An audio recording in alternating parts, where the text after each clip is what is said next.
And then the situation comes where there's all these poisonous snakes that start coming into the camp, and they start biting people, and a lot of them start dying, because that's what happens when a lot of poisonous snakes start biting you. And Moses starts praying, interceding for the people, and the Lord responds, right? The Lord always wants to respond with healing. Whatever mess you've gotten yourself into, or whatever mess we've gotten our country into, the Lord always wants to respond with healing. But this principle is so powerful and so beautiful, I'm just really trying to highlight it. The answer wasn't God got rid of all the snakes. That's not what happened. When everyone was getting bit by the snakes, God didn't just say, okay, I'm not going to make snakes anymore. That's not the solution.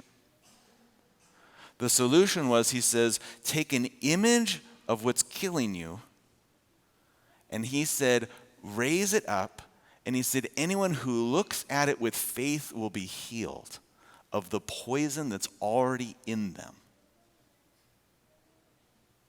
That's the answer.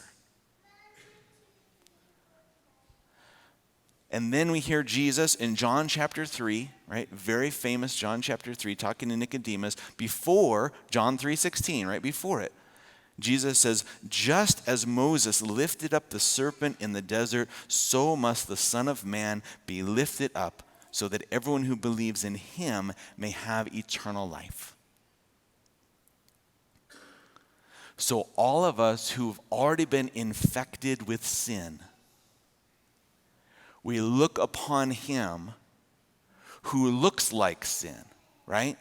Death is the punishment of sin.